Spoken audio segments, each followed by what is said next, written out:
आज जी आपसे प्रश्न यही है कि कलयुग का अंत कब होगा। प्रणाम जी, सबको समस्त सुंदर शाह जी को प्रणाम। प्रणाम प्रणाम। आपका सवाल बहुत जन कल्याण के लिए है। ये प्रश्न हमसे एक खड्डा का रहने वाले महेश भैया हैं, महेश सुंदर साथ हैं। ये बात हमको फ़ोन पे भी पूछे थे हमारी वीडियो देखने के बाद, और उनका भी आग्रह था कि महाराज ये बताइए कि कलयुग जो है वो कलयुग का अंत कब होगा। क्योंकि आपकी बातों को सुनकर जब किसी के सामने हम रखते हैं तो हमारी बातों पर लोग हंसते हैं, तो इसमें हंसने वाली बात नहीं है। महेश जी, ऐसा है, आप जो हंसता है तो अच्छी बात है, हंसना जिसका हंसना है हंसे कम से कम, लेकिन वो हंसता तब तक है, कम से कम ये समझ लेना चाहिए कि अगर हंस रहा है या जो भी अगर आपसे प्रश्न कर रहा है तो इसके प्रश्नों के जवाब में ये हो सोचना चाहिए कि आपकी बातों को कम से कम सुन तो रहा है, सुन रहा है तभी हंसना है, या चाहे जो भी टिप्पणी कर रहा है। अगर आपकी बातों को अगर सुन नहीं रहा है तो यानी कि हंसने की बातें नहीं है। तो महेश जी, आपको उनकी बातों से आघात होने की कोई ज़रूरत नहीं है। जो सत्य है, सत्य को कभी उसको प्रमाण की आवश्यकता नहीं होता है। जैसे नृत्य को बंद करने से सूर्य कभी लुप्त नहीं हो जाएगा। ऐसा नहीं मान लेंगे कि नृत्य बंद हो गया, आँखों को बंद करने से सूर्य है ही नहीं, ऐसा नहीं है। जो सत्य है वो सत्य है, आँख बंद करने के बावजूद भी सत्य है, सत्य रहेगा। ठीक, तो आपका एक बहुत अच्छा प्रश्न रहा कि कलयुग का अंत कैसे होगा। तो इसमें देखिए, कलयुग का अंत शास्त्र के अनुसार 2028 में इसका संपूर्ण आयु अपना पूर्ण कर रहा है। कैसे, आपको हम प्रमाण के साथ बताएंगे।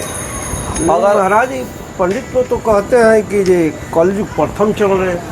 हाँ ठीक है, उनका जो गणना है तो उनकी ये है, वो गलती यहाँ हो जाती है। जैसे कि कलयुग का आयु 4,32,000 वर्ष बताया गया, इसमें जो जितना व्यतीत हो चुका है उसी आयु को घटित करते हैं तो इनको प्रथम चरण आता है। लेकिन ये गणना गलत है, इसलिए है क्योंकि जब सूर्य ग्रहण और चंद्र ग्रहण लगता है तो सूर्य ग्रहण चंद्र ग्रहण एक लगने की वजह से 125 वर्ष आयु कम हो जाती है।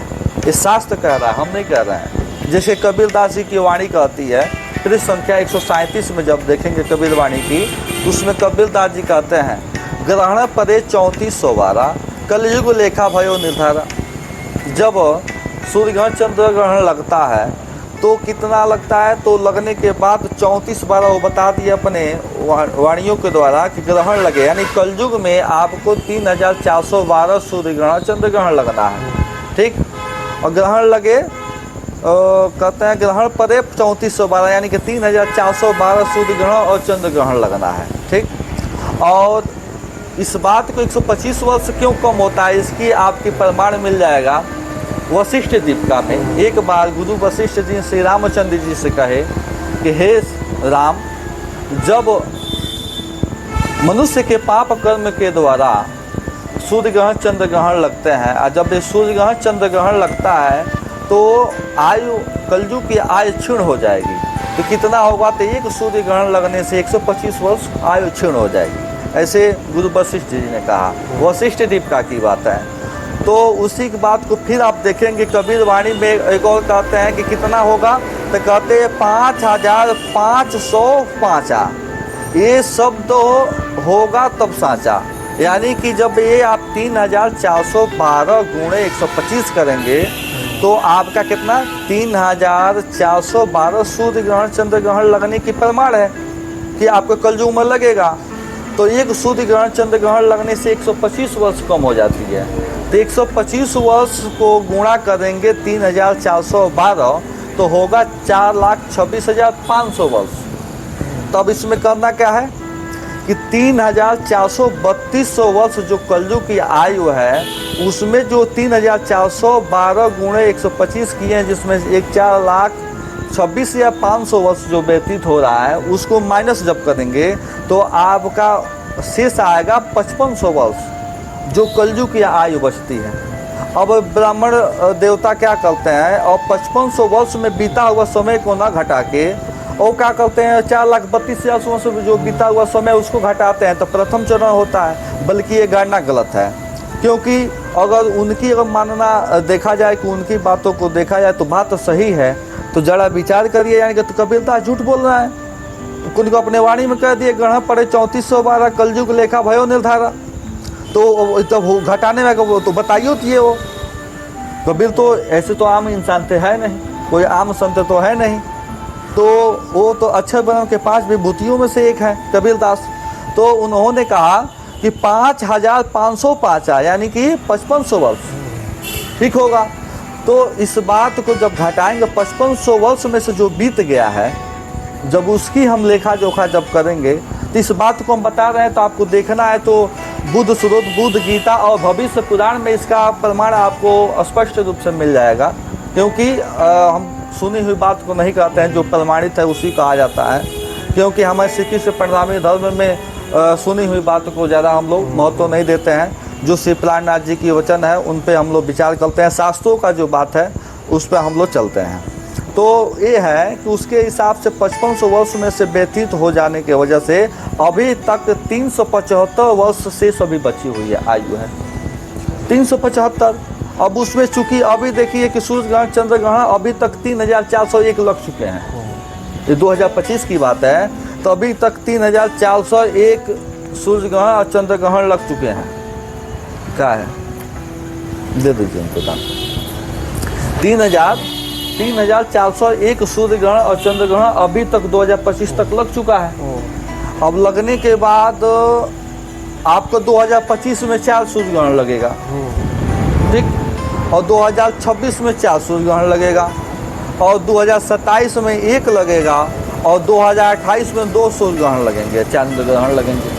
जितना ग्रहण लगने की बात है, कोई जरूरी नहीं है कि मैं बार बार कह रहा हूँ सूर्य ग्रहण, तो जितनी ग्रहण की बात है, सूर्य ग्रहण हो या चंद्र ग्रहण हो, तो 25 में 4, 26 में 4, 27 में 1 और 2028 में 2 लगेंगे। इस तरह से होगा ही कितना 11। और लग कितना चुका है 3401 प्लस 11 करेंगे तो हो जाएगा 3412। अब ये बात सिद्ध हो जाएगा कबीरदास की कि 3412 ग्रहण पड़े 3412 3412 कलयुग में आयु उसकी ग्रहण लगेगा।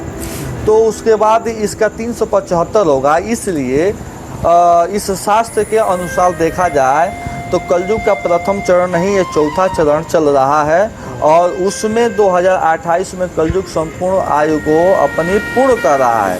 इसके बाद कौन सा युग होने वाला है, अगर इच्छा होगा इसके बाद, जैसे 2028 में कलयुग अपनी आयु को पूर्ण कर लिया, इसके बाद कौन सा युग आएगा, इसके बाद कौन सा आने वाला है, इसकी बात को अगर शास्त्र के अनुकूल और प्रमाणित किसी रूप में चाहिए तो उसके लिए आपको संपूर्ण जानकारी दी जाएगी। अगर आप कमेंट बॉक्स में या मैसेज के द्वारा या अधिक जानकारी चाहिए तो आप हमारे YouTube चैनल पे चाहे जिसके आधार से, जैसे आप हो सके तो मोबाइल नंबर अपना हम बता देंगे। मोबाइल नंबर है 75 791 097 पे आप व्हाट्सअप के द्वारा आप इस प्रश्न को रख सकते हैं। केवल व्हाट्सअप के द्वारा फ़ोन नहीं करना है, क्योंकि व्हाट्सअप के द्वारा फिर से एक बार मोबाइल नंबर बताएंगे 75 791 097, ये हमारा व्हाट्सअप नंबर है। अगर इसके बारे में संपूर्ण आपको जानकारी चाहिए तो आपको राज्य जी की कृपा से, सतगुरु की कृपा से आप तक पहुंचाने के काम होगा। और इसी बात पे स्वामी प्राणनाथ जी की वाणी भी कहती हैं कि आवसी धनी धनी सब कोई कहते, आवसी धनी धनी सब कोई कहते, अग्नि कहते पुकार, ये सतवाणी सबों की हुई, अब आए करो दीदार। क्योंकि अब सभी लोग संभल जाएं, अच्छे कर्म करें और शाकाहारी रहें, सबका भला सोचें। जय श्री कृष्ण। श्री प्राणनाथ प्यारे की जय। और हमारी बात से जिनको सुष्टि है वो व्हाट्सअप जरूर कर सकते हैं, मैं कमेंट बॉक्स में कर सकते हैं। ठीक है, प्रणाम।